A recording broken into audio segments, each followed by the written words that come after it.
Hayden Paddon rejoined the rally on Sunday morning. The car was fixed and the Kiwi WRC star intent on giving the fans what they'd come for.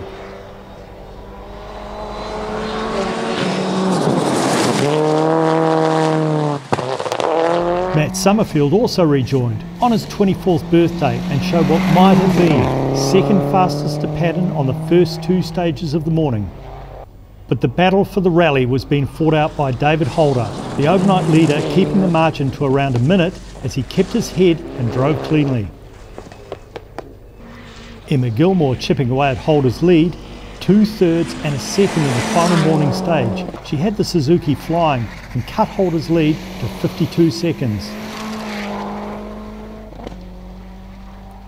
Dylan Turner maintaining third, but by the end of the morning he was 26 seconds behind Gilmore.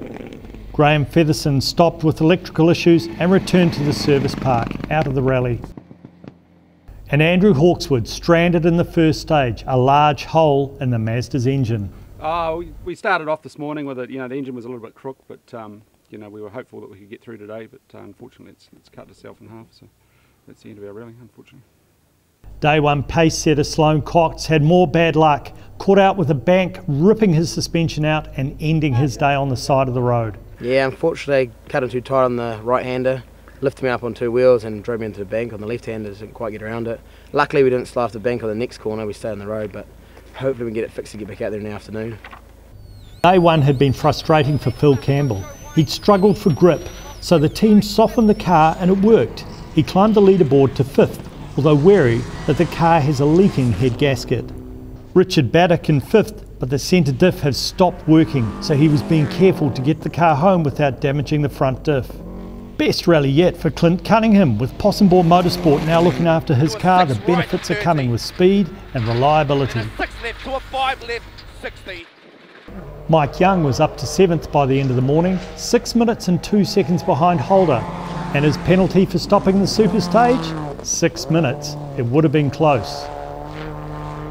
With high attrition at the top end of the field, it was the two-wheel drives filling the remaining top 10 positions. Marcus van Klink leading the group in his RX-7, but he was just 3 seconds ahead of Anthony Jones in the Escort.